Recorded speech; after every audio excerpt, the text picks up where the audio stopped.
안진뱅이가 걷고 장님이 눈을 뜨더라. 종교적 기적 많이 들어보셨죠?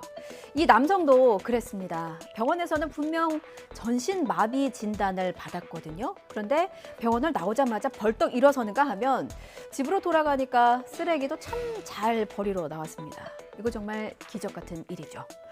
보험금을 노린 얕은 수였습니다. 전신마비 진단을 받는데 성공해서 보험사 5곳에 15억 원을 청구했어요. 이 가운데 1억 8천만 원은 실제로 받아냈습니다.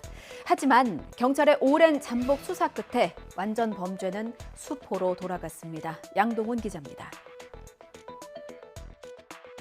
휠체어에 탄 남성이 다른 사람의 도움을 받아가며 병원 이곳저곳을 돌아다닙니다. 그런데 이 남성, 병원 밖에서 택시를 타려고 하자 멀쩡하게 두 발로 일어나 움직입니다. 또 다른 날에는 혼자 집 밖에 나와 쓰레기가 담긴 상자를 내놓습니다. 보험금을 타내려고 전신마비 환자 행세를 해온 20대 A씨 등 일가족 3명이 경찰에 적발됐습니다. 완전 범죄를 꿈꿨던 이들의 범행은 수상함을 느낀 보험사 직원의 신고로 결국 꼬리가 잡혔습니다. 그 환자분이 키도 180이 넘고 몸무게도 거의 100kg 이상의 거구거든요. 엘리베이터가 없는데 그 계단을 그 외소하신 분이 혼자서 이 거구를 부축하거나 또는 업고 내려간다는 게. 이들은 경찰이 수개월 동안 잠복 수사한 끝에 확보한 증거 화면을 보여주자 범행을 시인한 것으로 전해졌습니다. 아버지야 이제 기본적인 큰 틀에서 아들한테 어떻게 행동하라 다 시킨 겁니다. 누나하고. 그러니까 셋이 같이 공무관계로밖에. 보통 교통사고가 나면 상대방 괜찮은지 확인하고 경찰에 신고하고 보험사에 전화하고 보통은 이렇게 행동하시죠. 그런데 접촉사고를 낸 40대의 행동은 일반적이지 않았습니다. 사고를 내자마자 근처 식당에 가서 소주를 벌컥벌컥 마신 겁니다. 법정에서 공황장애 때문에 술을 마신 거라고 항변했지만 이 수법이 너무 뻔하죠. 재판부는 음주운전 사실을 감추기 위해서 의도적으로 술을 마신 것으로 보인다고 질타했습니다. 49살 운전자 A씨입니다. 지난해 9월 6일 아침 7시 반쯤 강원도 원주시의 한 도로에서 충돌 사고를 냈습니다. 상대 운전자 64살 여성도 다쳤습니다. 그런데 10여 분 뒤에 가해 운전자가 모습을 드러낸 곳은 근처 식당이었습니다. 경찰관이나 보험사가 출동하기 전까지 소주 반병을 벌컥벌컥 마신 겁니다. 사고 1시간 뒤에 측정한 혈중 알코올 농도는 0.112%. 40대는 이 수치는 인정할 수 없다. 자신은 공황장애 때문에 술을 마신 것이라며 후행 음주를 주장했습니다. 재판부도 만만치 않았죠. 40대의 주장을 반영해서 후행 음주로 인한 혈중 알코올 농도 증가분을 최고치로 계산해 줬습니다. 첫 측정치였던 0.112%에서 이 수치를 빼도 혈중 알코올 농도는 0.0452%. 그러니까 음주운전의 단속 기준은 0.03% 이상이거든요. 사고 당시 음주운전이었다고 판단한 근거가 됐습니다. 이 40대 운전자, 과거 2차례의 음주운전 전력이 있었어요. 게다가 범행 후의 죄질도 불량하다 재판부는 판단했고요. 징역 6개월의 법정 구속으로 마무리 지었습니다. 인과응보가 바로 이런 거죠. 갑작스럽게 가족을 잃으면 깊은 슬픔에 주위를 둘러볼 여유도 없고 마음을 추스릴 겨를도 없죠. 이렇게 경황이 없는 유가족을 2번 울리는 장례식장이 있었습니다. 옷 갈아입으라더니 버젓이 이 CCTV가 있는 곳으로 안내한 겁니다. 장례식장 측은 다 거기서 탈의한다는 황당한 답변을 내놓았습니다. 제보자는 경찰을 부르고 나서야 이 CCTV 영상을 볼 수 있었는데요. 자신의 속옷 차림의 모습이 고스란히 녹화된 현실에 아연실색했습니다. 유서연 기자가 취재했습니다.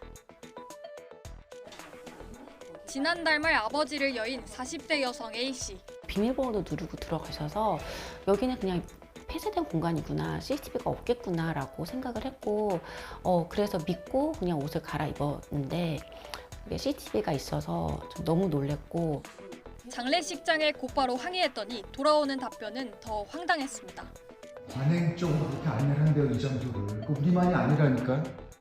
장례식장은 CCTV를 보여줄 수 없다며 버티다 A씨 신고로 경찰이 출동하고서야 영상을 내줬는데 여기에는 속옷 차림의 A씨 모습이 고스란히 담겨 있었습니다. 게다가 영상을 볼 수 있는 모니터는 직원 누구나 드나드는 곳에 놓여 있었습니다. 그러니까 정말 사람들 많은 곳에서 제가 이제 막 옷을 벗은 느낌이 들고 정말 수치심과 모멸감이 너무 커서 장례식장 측은 취재진에게 직원 실수로 발생한 일이라고 해명했습니다.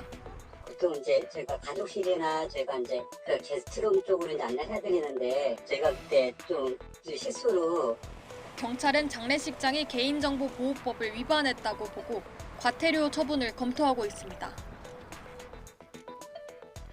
장애인도 직업을 가질 수 있고 문화활동을 누릴 수 있습니다. 다만 생각이나 행동이 조금 불편해서 훈련의 시간이 좀 필요합니다.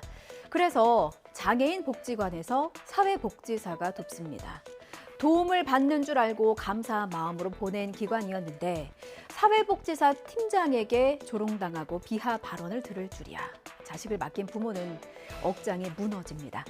해당 팀장은 정직 3개월의 징계가 끝난 뒤에 지난달부터 복지관에서 정상 근무를 하고 있습니다. 복지관에 자녀를 보내야만 하는 부모의 가장 큰 걱정은요. 이 직원을 자녀들이 다시 마주하는 것입니다. 김태원 기자입니다.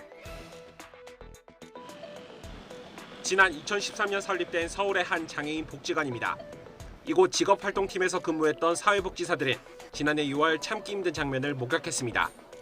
바지에 산 사람 누군지 아는지 이제 훈련생들한테 물어보더라고요. 손 들어봐라고 얘기를 했는데 당황하고 이제 가만히 있더라고요. 그러자 이제 너가 샀잖아 싸게야 이제 그런 식으로 조롱을 했고.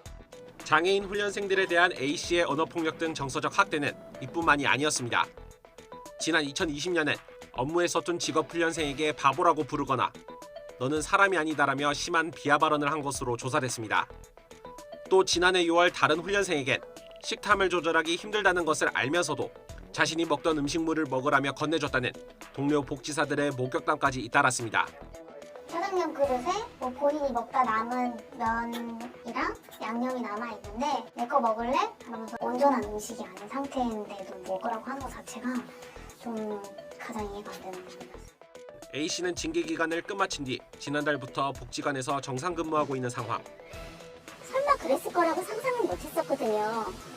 저희 입장에서는 믿음이 깨진 상태인데 어떻게 또 그분에게 이 아이들을 맡길 수 있을 수는 없잖아요.